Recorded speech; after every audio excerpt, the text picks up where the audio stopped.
Leading, providing, and protecting. So I posted two clips on my Facebook page. One dealt with the idea of women sometimes having to talk indirectly to men because when they talked directly to men, men had a negative reaction and called them mean or bossy, and that this has even been shown to have effects in the workplace where women's voices were discounted, and then, men who raised the same exact ideas were listened to. But when the women would say, hey, I just said that, they were considered, to have an argumentative attitude or a quarreling attitude, even though they were just stating facts. And that women kind of had to work around this and try to get the men to see their idea as their own creation, the man's own creation, for them to even take it seriously or consider it. The other one, I had posted a meme that I created by screenshotting a conversation that I had with a guy who said that, dude, you can't expect us to be emotionally intelligent. We've been conditioned not to. And I said, well, women have been conditioned not to be ambitious, not to want education or independence or boundaries, but we've learned that none of those conditionings are in our best interest, and we've gone to therapy and done self-development programs, and we have changed. Now, in relation to that last meme, a guy got in my comment section and said, oh, you're an idiot. You think therapy and self-development is going to change biology? And I said, well, yeah, because the brain is part of our biological makeup, but the brain can be changed. That's called neuroplasticity. Every time you learn something new, you grow dendrites. Your brain changes. It rewires. So yeah, we change our brain every time we learn something new. And through therapy and self-development programs and other educational things, we can actually change our genetics. There's a field called epigenetics, which is about how diet, exercise, relaxation techniques, all these kind of things can actually turn off certain genes and turn on other genes. So I said, yeah, it's a proven fact that you can change your biology. In fact, if you couldn't change your biology, there would be no need for exercise, diet, or any of those other things. You grow muscle fibers.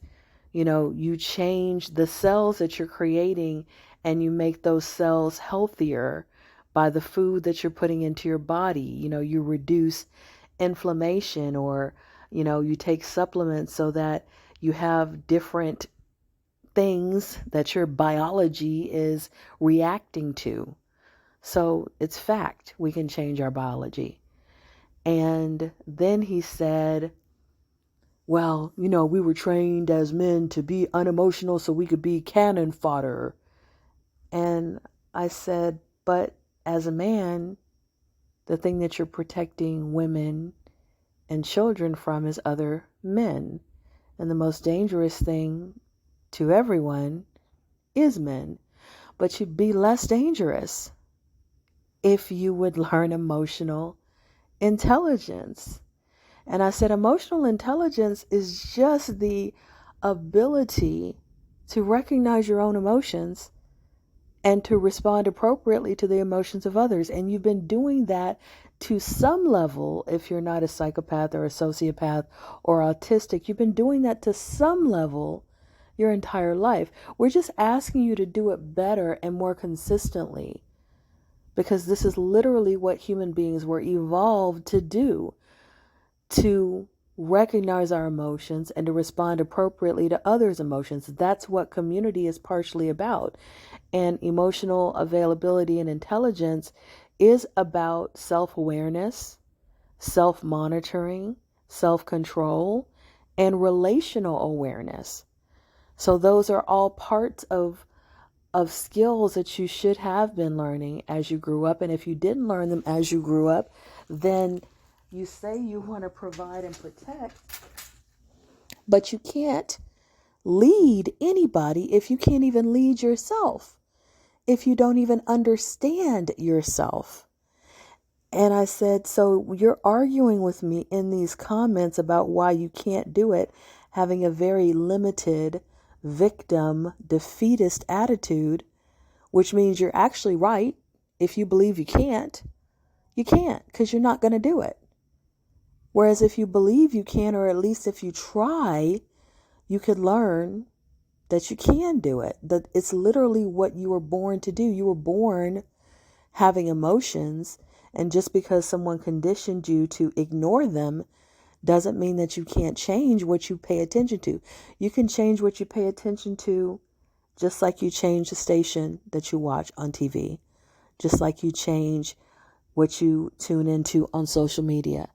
It takes practice, it takes effort, but it can be done, and people do it every day. And so I'm saying all this to say that there are men who will spend more time arguing about why they can't learn, can't grow, can't change, and shouldn't be expected to. But those same men expect to lead women who can do these things. How can you lead someone when you don't even have the skills that they have? I'm not saying that every leader has every skill of every follower, but what I'm saying is if you're lacking self-awareness and the other person, your follower, is self-aware, you're not going to be a good leader. And you're not going to be a good protector, and you're not going to be a good provider, because you're not even providing the basic level of relational awareness, self-awareness, self-control that you need to be able to have a functional relationship. And so we have to stop limiting this idea of leadership to barking out orders, because that's not what a leader is. And providing to money and protecting to the rare occasion when someone might have to physically fight or physically pull out a pew-pew, or physically jump in front of a car, because that rarely happens. But what does happen on most days is you actually have to open your mouth and communicate, or you have to stop what you're doing and listen. That happens on most days. You have to actually make a decision that's not